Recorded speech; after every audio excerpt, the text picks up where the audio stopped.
hacia el prójimo. Tiene que ver con el dinero. Tiene que ver que cuando nosotros somos justos, cumpliendo lo que el Señor nos enseña en su palabra, vamos a ser justos con nuestro prójimo. ¿Usted vio esos tamañitos de personas en nuestro video? Es nuestro prójimo. ¿Sabe qué necesitan nuestros pueblos? El mensaje de la palabra de Dios. Nosotros tenemos aquí comodidades, tenemos cosas. Hace calor, tenemos abanicos, tenemos aire acondicionado. Hace frío, tenemos calefacción. Nos sentamos en lugares cómodos. Ellos no tienen muchas de estas cosas, pero siguen trabajando arduamente. Siguen haciendo el esfuerzo y nosotros queremos ayudar y ser parte de eso. Es una manera de ser justo con nuestro prójimo. A veces pensamos en nuestro prójimo, el que está a mi costado. No, tenemos muchos prójimos en otras partes del mundo. En Perú tenemos prójimos que necesitan la palabra de Dios en México.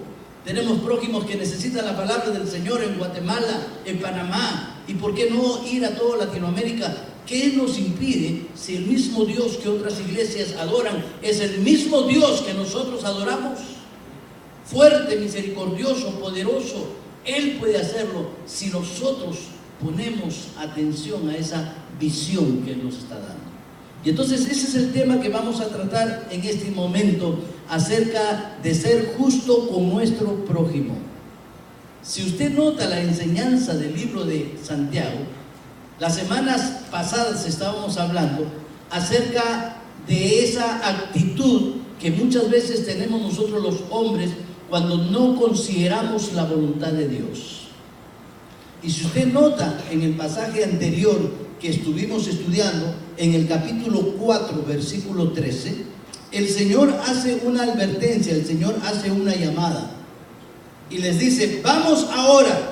Los que dicen: vamos a ir a tal ciudad, vamos a traficar, vamos a hacer tal o cual cosa, pero no tomamos en cuenta la voluntad de Dios. El hombre muchas veces acciona de esta manera. Ahora estamos aquí en el capítulo 5 del libro de Santiago y vemos cómo Santiago corta de una manera abrupta la dirección que tenía de este discurso y ahora se dirige a un grupo especial de personas. Santiago les llama a estas personas los ricos. Y no es tanto tener o no tener dinero. Lo que vamos a aprender es la actitud que el hombre tiene ante las cosas materiales. Eso es lo que cuenta y eso es importante. Santiago nos va a enseñar que Dios condena esa actitud mezquina de los que tienen dinero. Y muchas veces nosotros somos injustos y practicamos la injusticia a pesar de que la Biblia nos enseña que debemos ser justos con nuestro semejante. Y nosotros en la actitud mezquina, porque nuestra mente y nuestro corazón están en las cosas materiales. Así que vamos a aprender a través de este capítulo unos principios que se pueden aplicar a los creyentes mezquinos. Creyentes que tienen su corazón en el dinero. Creyentes mezquinos que no quieren obedecer la palabra de Dios cuando Dios dice que debemos diezmar, que debemos ofrendar y no lo queremos hacer. Pero también vamos a observar algo muy interesante.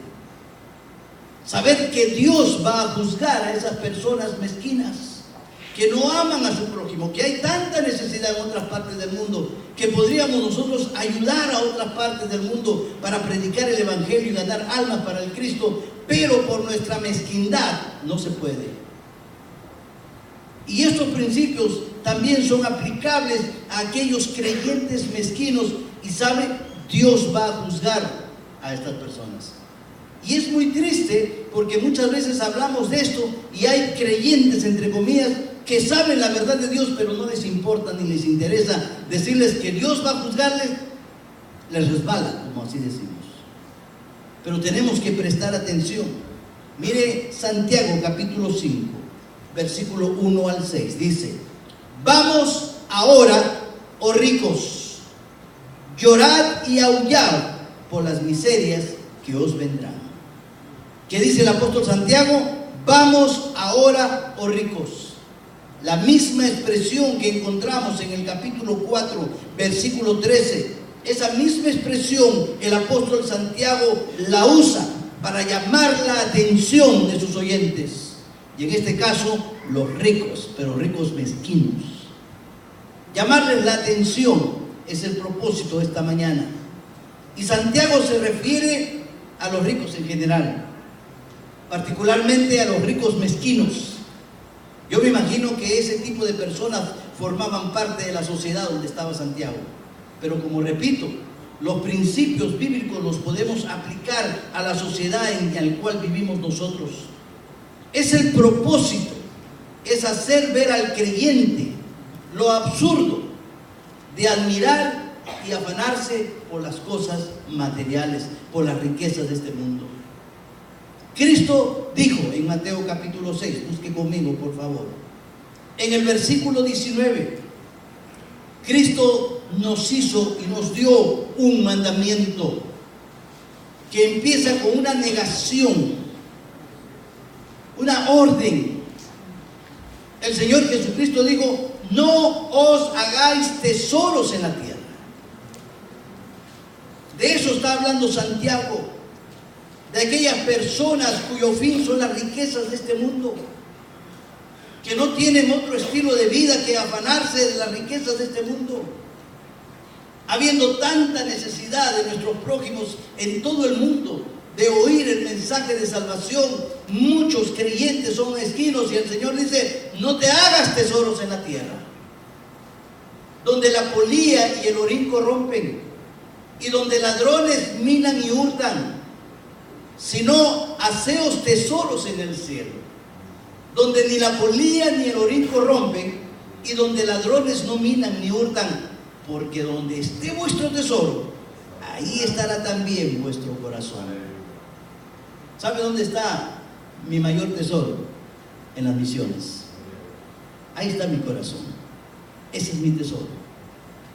Un día, hermanos, lo único que nos vamos a llevar al cielo son todas esas almas que de alguna manera hemos ganado para el reino. Porque lo material a lo cual te aferras y no quieres soltarlo por tu mezquindad, se va a quedar aquí, en esta tierra. ¿Y sabe qué es lo más triste?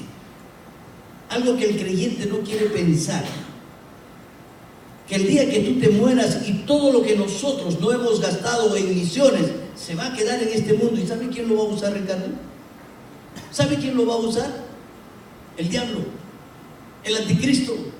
Todas las riquezas que los creyentes hemos acumulado mezquinamente y no la hemos soltado con el propósito de bendecir a nuestro prójimo, llevándoles el mensaje de salvación, se va a quedar en este mundo y el enemigo lo va a usar para su reino, para sus propósitos.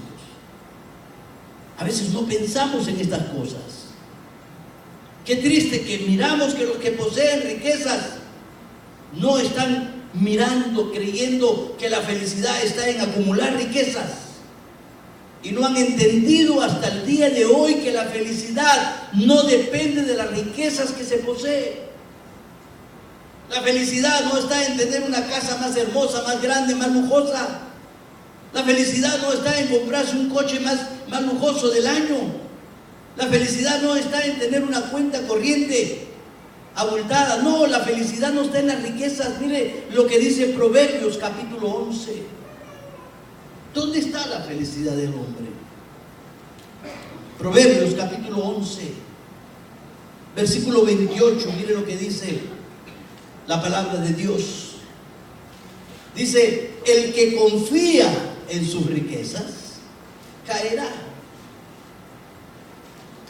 Y muchas personas están confiando en sus posesiones. A veces decimos: mi casa. No, no es tu casa, es la casa que Dios te ha dado.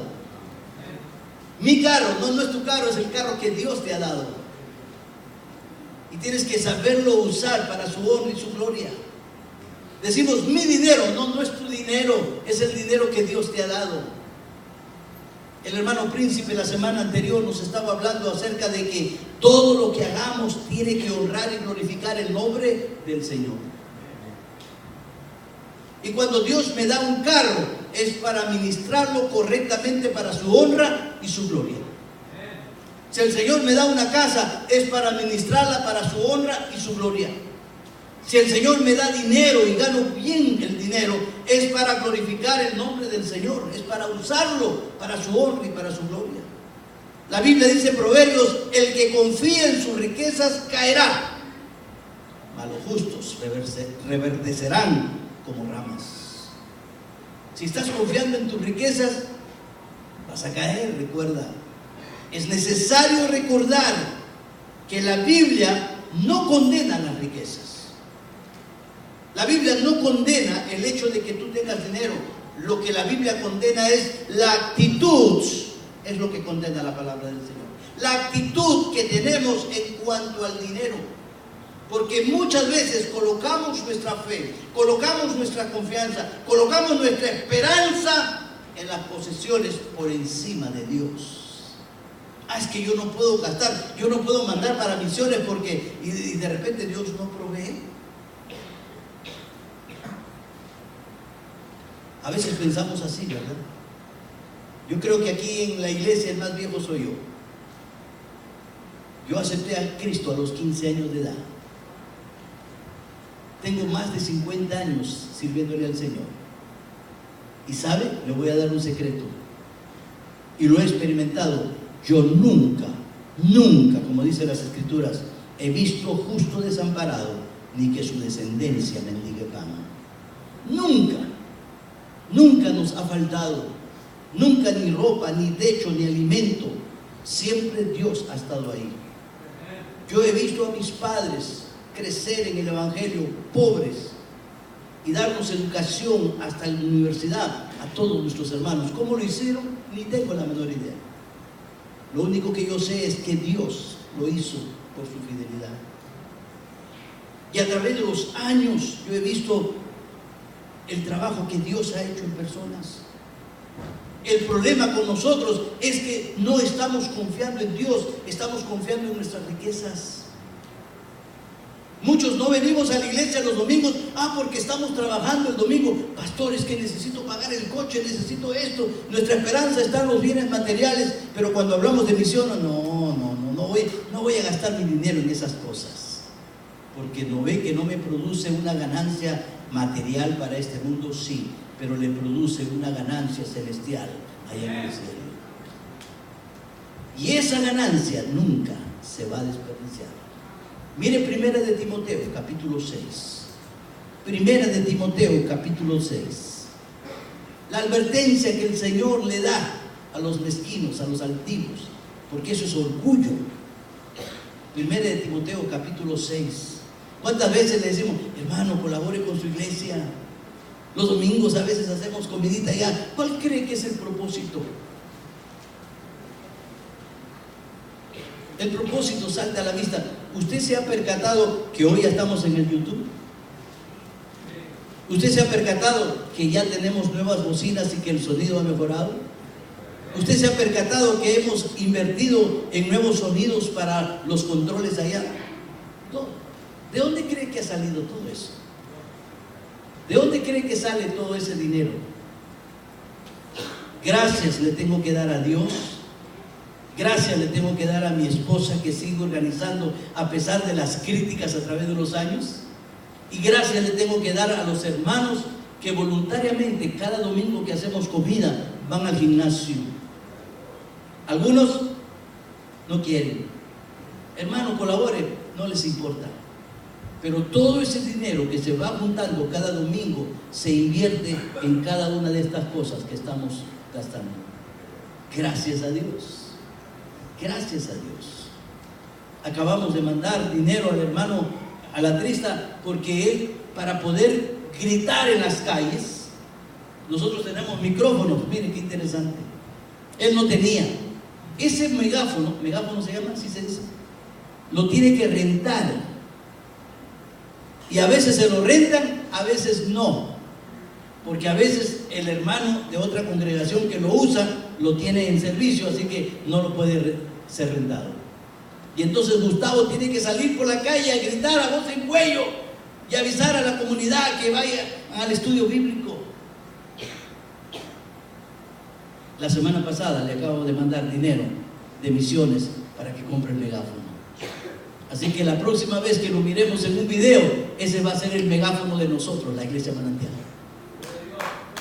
¿Por qué? Porque usted está invirtiendo ahí.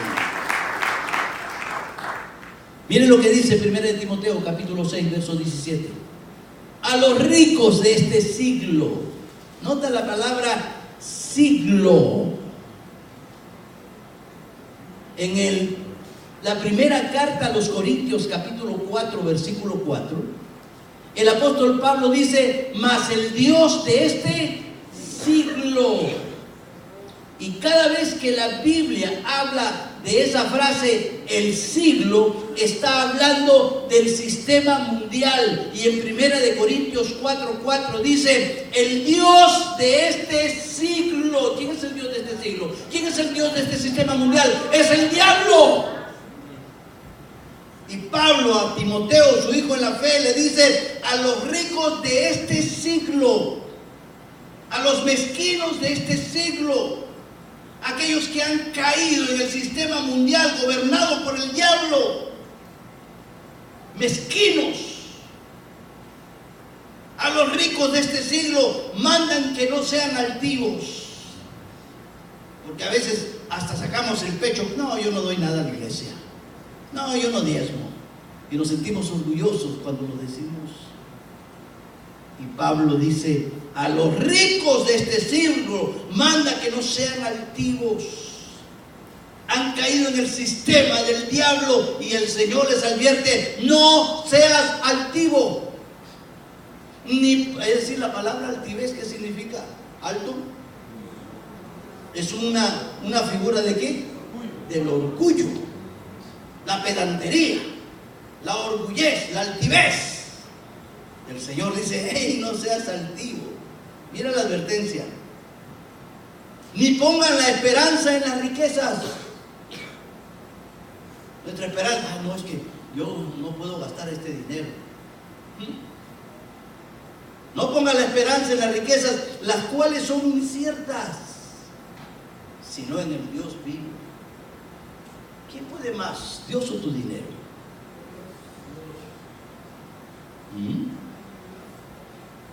Cuando tú no confías en Dios, tienes que revisar tu vida espiritual. Tal vez no eres su hijo.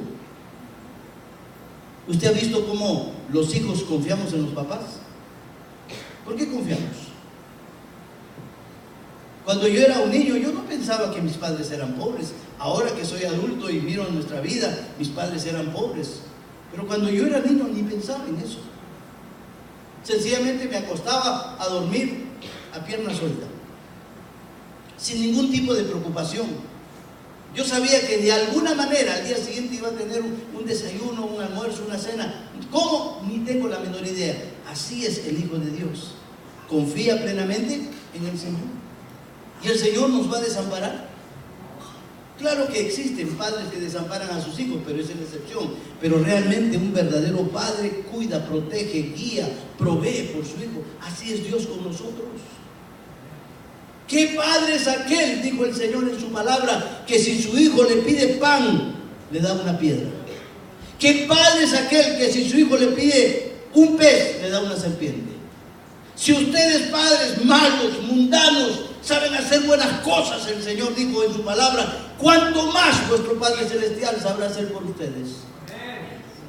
¿Por qué tenemos que estar confiando en las riquezas y dejar de confiar en un Dios todopoderoso?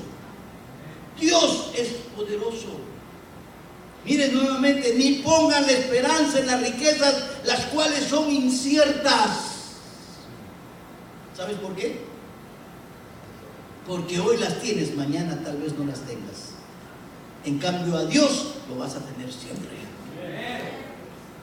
Las riquezas son inciertas. Y qué necedad tenemos muchas veces de que ponemos y ciframos nuestra esperanza en las riquezas que son inciertas. Dice: sino en Dios vivo, que nos da todas las cosas en abundancia para que las disfrutemos. Que hagan bien, miren la advertencia y el consejo de Pablo, que sean ricos en buenas obras, dadivosos y generosos, no mezquinos, atesorando para sí buen fundamento para lo porvenir, que echen mano de la vida eterna. ¿Por qué te afanas en las riquezas? Son pasajeras como esta vida es pasajera. Y no nos estamos haciendo riquezas que son eternas en el cielo. Somos tan absurdos que pensamos mezquinamente en lo material y nos limitamos al tiempo de este mundo que es tan corto. ¿Y lo eterno? ¿Nos estamos preparando para la eternidad? ¿Estamos haciendo tesoros para la eternidad? ¿Cómo te vas a presentar delante de Dios? Seguimos leyendo Santiago capítulo 5, versículo 1. Vamos ahora, ricos, y miren lo siguiente que les dice: llorad y aullad. ¿Por qué les dice llorad y aullad?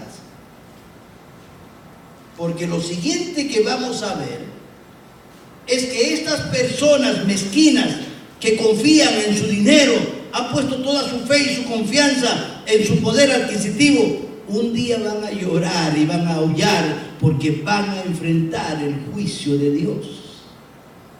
Por eso Santiago comienza a decirle: hey rico, tú que estás confiando en tus riquezas, empieza por llorar y empieza por aullar, porque no vas a escapar al juicio de Dios. Y aquí empieza y dice: llorad y aullad. Llorad es el mismo verbo que aparece en el capítulo 4, versículo 9, y significa comenzar a llorar, empezar a llorar, irrumpir en llanto. En otras palabras, vaya llorando de antemano, porque el juicio de Dios es verdadero. Nota que implica que comiences a llorar antes que venga el juicio. Todavía no le ha caído un solo látigo, pero ya empieza a llorar. ¿Por qué antepone el primero llorar antes que el juicio venga? ¿Por qué? Ya empieza a llorar. ¿Sabes por qué? Porque el juicio es verdadero. El juicio es inminente. Si Dios dice que los va a juzgar y los va a castigar, más vale que empieces a llorar ya, porque no te vas a escapar de eso. Ni tú ni yo, por supuesto. Por eso antepone, y vamos a mirar más adelante acerca del juicio, pero ya empieza por llorar. Anda adelantándote ya. Es como cuando el papá o la mamá venía a darnos un correazo, antes que nos cayera el primer correazo, ¡ah!, gritábamos, ¿verdad? Porque sabíamos que el golpe era inminente. La misma figura aquí. ¿Verdad que así actuábamos? ¡Ah!, y nos pegaban y ya estábamos gritando. ¿Ah? ¿Por qué? Porque sabíamos que el golpe estaba ahí. Mi padre me prometió que me va a castigar y me va a castigar. Y por eso Santiago dice: empieza por llorar ya. Anda llorando, anda aullando, anda quejándote. Y esa queja va a ser eterna, cuidado. No va a pasar ligeramente. Ese mandato es amplio. Nota, no solamente llorar, dice aullad. No solamente hubiera dicho: ricos, llorad. No, aullad. O sea, comienza a gritar desesperadamente, porque es un grito. Esta palabra aullar significa tristeza. Y es una palabra rara en el Nuevo Testamento, pero está describiendo los gritos de horror debidos al juicio. Mira conmigo. El libro de Isaías, capítulo 13, versículo 6.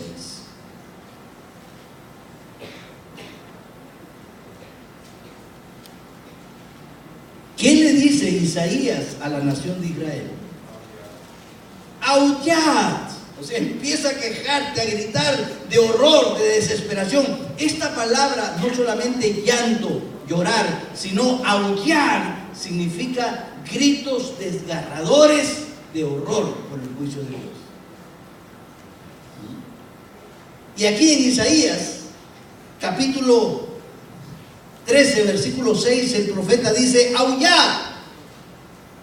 ¿Por qué? Porque cerca está el día de Jehová. Hablando del juicio de Dios. Vendrá como asolamiento del Todopoderoso. Oiga, ¿tú te imaginas que Dios con todo su poder te castigue? Es para pensarlo. Por eso dice aullar, grita de desesperación, de horror. Mira conmigo Mateo capítulo 8, versículo 12.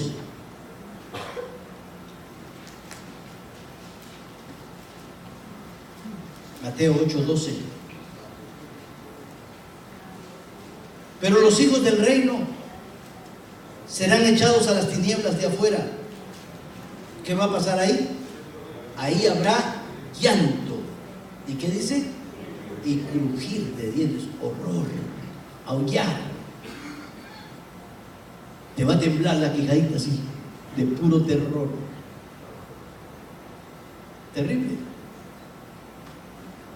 Es así como Santiago describe de una manera dramática lo que aquellos ricos que ponen sus esperanzas en las riquezas comiencen a ser anticipados al juicio. ¿Sabe por qué? Porque indefectiblemente vendrá el juicio a causa de su mezquindad, a causa de su pecado, a causa de su rechazo de Dios, a causa de confiar más en sus posesiones materiales en vez de confiar en el Señor, en vez de confiar en la gracia de Dios, demostrando su falta de confianza en Dios y poniendo su confianza en las riquezas y por consiguiente el trato injusto con sus prójimos. Cuando nosotros no colaboramos, no diezmamos, no ofrendamos, estamos tratando injustamente a nuestro prójimo. Podemos hacer más para predicar el evangelio en otros países, ¿verdad? ¿Sí o no? Pero cuando no damos, ¿cómo hacerlo? Salmos capítulo 20, versículo 7. ¿Dónde está tu confianza? ¿Dónde está tu esperanza? Mire lo que dice Salmos capítulo 20. Yo quisiera que este versículo lo guarde en su Biblia. Ponga una señal, márquelo, que sea el estandarte de su vida en cuanto a lo que es misiones. Salmos capítulo 20, verso 7.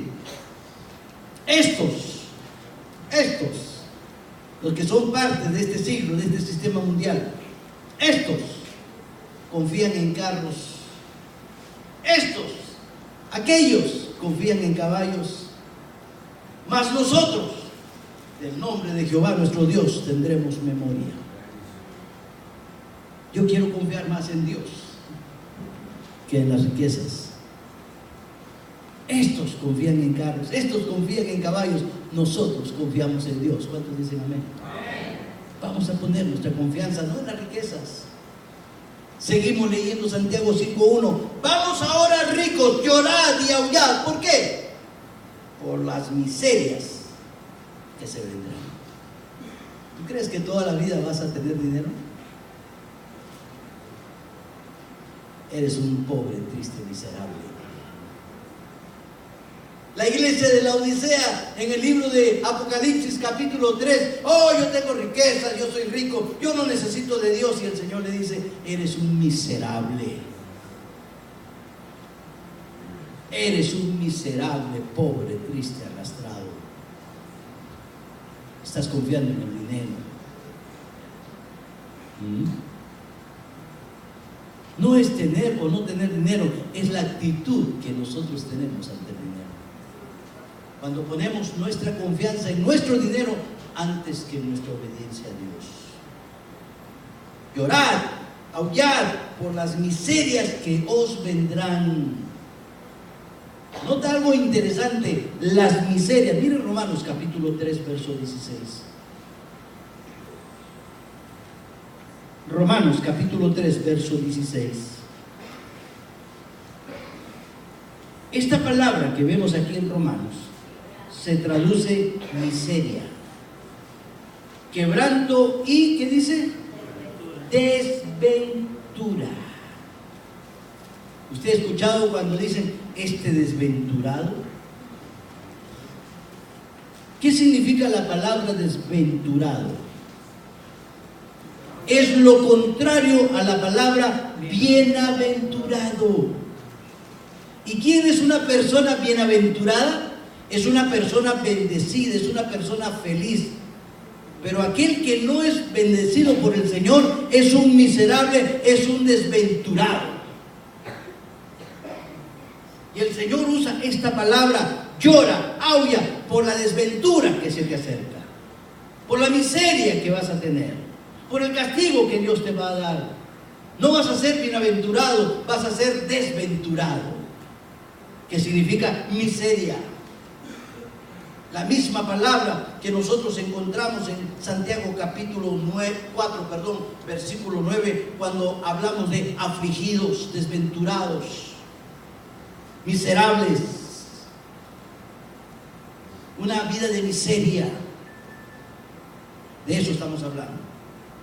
Una vida de calamidad. No, usted revise la palabra del Señor. Un pastor escuché decirle en alguna oportunidad: lo que tú le debes a Dios, Él te lo va a cobrar a través de una enfermedad, a través de un accidente, a través de la farmacia, te lo va a cobrar a través del hospital, a través del doctor, a través de cualquier desgracia, te lo va a cobrar. De alguna u otra manera, Él te lo va a cobrar. Mire Malaquías. ¿Robará el hombre de Dios? Sí. Y luego el Señor dice en el mismo libro de Malaquías, dice, aquellos que sí confiamos en Él, dice, yo detendré al devorador. El Señor va a proteger a los suyos, va a proteger a aquellos que hemos puesto nuestra confianza en Él precisamente, antes que en las riquezas. El apóstol describe una situación interesante y nota que dice, llorad y aullad por las miserias que os vendrán. El apóstol está hablando aquí de una postura profética. Aquellos que están poniendo su confianza en las riquezas van a ser castigados por Dios porque no aman a su prójimo. Y nota lo que les va a pasar. Siguiente versículo, versículo 2. Vuestras riquezas están podridas y vuestras ropas están comidas de polilla. Versículo 3. Vuestro oro y plata están enmohecidos. ¿Cómo están nuestras riquezas? Podridas. Piense conmigo. ¿Cuándo se maloran las cosas? A veces pensamos que cuando le damos mucho uso se maloran. A veces se maloran por no darles uso. ¿Verdad que sí? Si usted deja un auto parado después de haber trabajado algún tiempo y lo detiene, ¿qué cree que va a pasar al cabo de un tiempo? Se va a enmohecer, los pistones se van a endurecer y la próxima que lo arranque no va a arrancar. ¿Por qué? Por falta de uso. Iguales son nuestras riquezas. Nuestras riquezas que no usamos van a ser enmohecidas, van a ser malas, se van a malograr. Y aquí el Señor dice, están podridas, están comidas por las polillas, están enmohecidas, es decir, les ha salido moho, se han deteriorado las riquezas materiales. ¿Sabe? Hay una riqueza que no se deteriora, es la riqueza espiritual, la riqueza celestial. Esa durará por la eternidad, pero las riquezas en las cuales usted y yo confiamos muchas veces van a terminar. Y nota lo que dice el versículo 3 en su parte segunda, dice, y su moho testificará contra vosotros. ¿Qué quiso decir Santiago? Su moho testificará contra ti. ¿Qué está diciendo? Que su moho muestra que no las utilizaste para bien. Y esa actitud que tuviste mezquina de no usar el dinero que Dios te da para bien, te va a hacer causa de juicio delante de Dios. Su moho testificará contra vosotros. No vas a tener excusa delante del Señor, porque el Señor te va a decir, ok, dame tus riquezas. Oh, están todas enmohecidas, no las usaste para mi honra y gloria.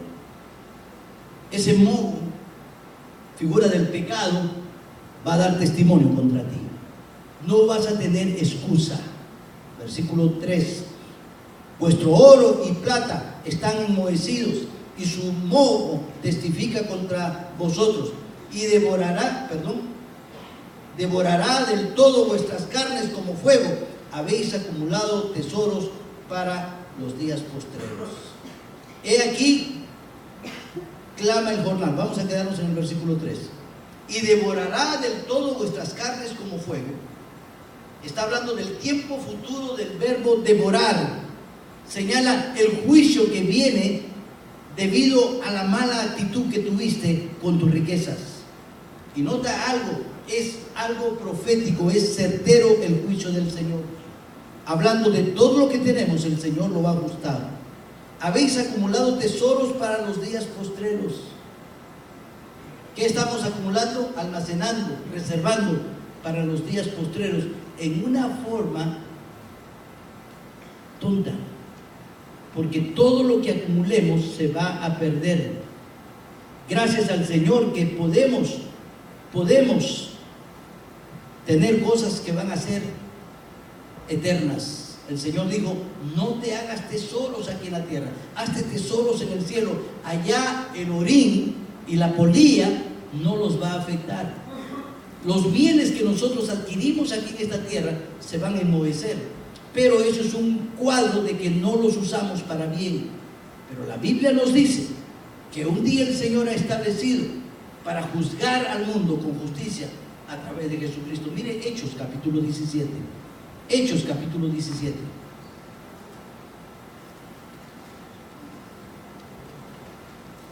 Qué interesante lo que dice la palabra del Señor. Hechos capítulo 17. Pero Dios,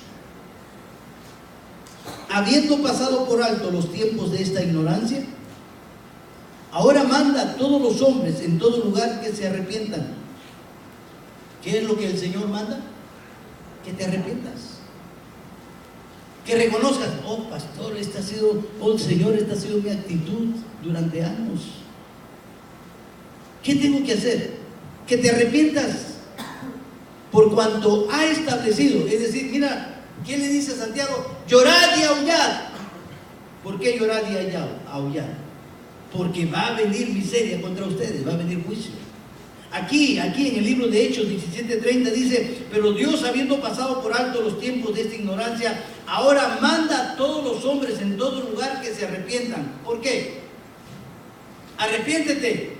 Ahora llora de dolor por el pecado que has cometido. Más vale que llores ahora y no llores por el juicio de Dios.